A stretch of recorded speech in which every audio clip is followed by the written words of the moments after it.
All right, good day, Facebook land. My name is Don Fregulia, Day Operations Section Chief on the Happy Camp Complex, and I'm here to talk to you about some potential firing that may occur in the coming days on the Ufish Fire. We've spent a long time out here. This is day 11 for this team, and we've really given a lot of thought to this Ufish Fire. We've had a lot of really professional firefighters, career firefighters looking at this Ufish Fire on how we could pick it up direct, right? And when we talk about direct, that's when we're right on the fire's edge and we're going right up against it to keep that fire right where it's at. And it's just not possible for us to do that on the Ufish Fire.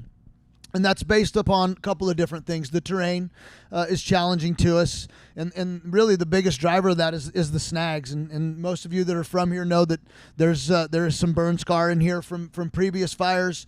There's a lot of snags, and there's really no safe way for us to tackle that. If a firefighter was to get hurt out there and hit by a snag, we can't evacuate them by the air because the air's been so smoky down there, and ground transport is hours and hours, and that's just simply not an acceptable risk that I'm willing to take for the firefighters. So I'm here to talk to you today about a potential firing operation on the Ufish Fire and what that looks like and how we're going to accomplish that in the coming days. So while we've been assessing this, we've also been planning, because that's what we do in fires. We've been planning in case the fire forces us to do something about it. And it seems that now that is going to occur. And so you see these lines on the map. These are, when they're X's like that, that's dozer line, right? So that means that we've been able to put bulldozers in there with heavy equipment bosses, and they've been able to find the most advantageous places for us to stop this fire, to prevent it from coming into the community of Happy Camp. And this is not the first time that I've had to defend Happy Camp. I was here in 2017 on the Oak Fire, what later became the Eclipse Complex. And so I have had to do this before in my career, and I'm ready to do it again. So when we talk about a firing operation, we talk about the right time to do it. That's the first thing that we decide. So this burning is going to occur primarily in the evening hours at night when the humidities are higher. We won't be contested along the lines by spot fires or by runs coming up at it. And the other good thing that I'm feeling good about when we talk about holding a burn is the resources that I have during the day to hold on to it during the peak burning period. And that's those interagency hotshot crews. These guys are career firefighters for the most part. They're professionals, they're physically fit, and they're able to hold this during the day. And so that's one thing that I'm feeling good about. The other is the professionalism of those crews at night, and that they do this for a living, and that they are able to burn this successfully, minimizing adverse fire effects, right? We want to talk about good fire on the landscape, and that's exactly what my marching orders will be to them, and that's how we're going to do it. To that end, we have a tool in the toolbox that's an unmanned drone that will get you some pictures, and we'll get you some more briefings on it. But it's an aerial platform that flies day or night, regardless of the smoke. And what we'll do with those, let me get my pen out here. But what we'll do with those is we'll get interior here on some ridge lines, and we'll just drop little pieces of fire, and just like that, maybe even not that much, just based on fire behavior and what it's doing. And what we're trying to do is get that good fire on the landscape. And we're also trying, with that, what we're doing is preventing it from going over the fire line into a place where we don't want it to be.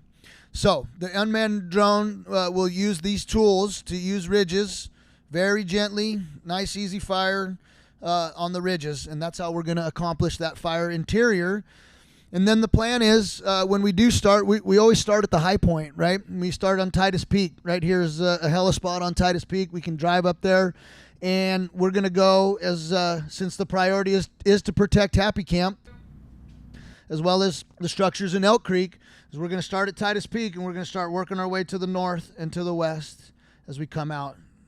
Now, you see we have a couple of different options in here, and we're gonna utilize whatever option is the closest to the fire that's viable for us to keep it there.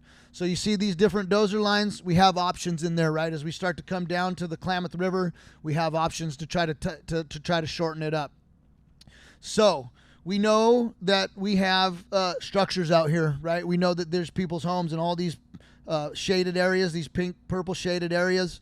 And we know about those structures. We've spent the last 11 days prepping those structures, making sure that they can be defended should the fire come in there. We certainly don't expect it to come in here very hot or really with a lot of flame. So we're prepared here on the structures, as well as in Elk Creek, right? We're well aware of those, and we know what we have to do there to protect them. So as we start in the coming days, as I said, we'll be burning primarily at night.